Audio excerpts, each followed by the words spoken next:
ഇറങ്ങിപ്പോക്കോ. ദിവസം 200 തരോ 300 തരോ എവിടുന്ന അതൊക്കെ? ദിവസം തന്നെ പരിപാടി. അമ്മ അത് മിണ്ടാണ്ടിരുന്നോ. സ്വന്തമായി അധ്വാനിച്ച് സമ്പാദിക്കുമ്പോൾ അതിന്റെ വില അറിയുള്ളോ. ആദ്യം പോയി 300 രൂപ അധ്വാനിച്ചുണ്ടാക്ക്, എന്നിട്ട് വന്ന് സംസാരിക്ക്. അമ്മ ഞാൻ പറയണതൊന്ന് കേക്ക്. നീ ഒന്നും പറയണ്ടടി, പൊക്ക എന്റെ മുന്നിന്ന്. ആ മാഡം, ഇന്നത്തോടെ തീരണ്ടായിരുന്നു. ഒരാളുടെ കുറവ് കാരണം ചിലപ്പോ പണി നാളത്തേക്ക് തീരുള്ളൂ. നോക്കട്ടെ ആരെങ്കിലും കിട്ടുമോന്ന്. ചേട്ടാ, ഞാൻ ചെയ്തോളാം ജോലി. അതെയാ, പക്ഷെ 300 രൂപയെ കിട്ടുള്ളൂ. ആ അത് മതി, അത് കുഴപ്പമില്ല.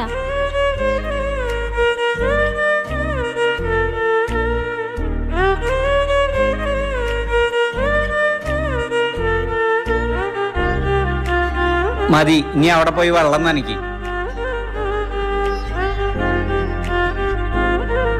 അതെ, കഴിക്കാനുള്ള സമയമായി.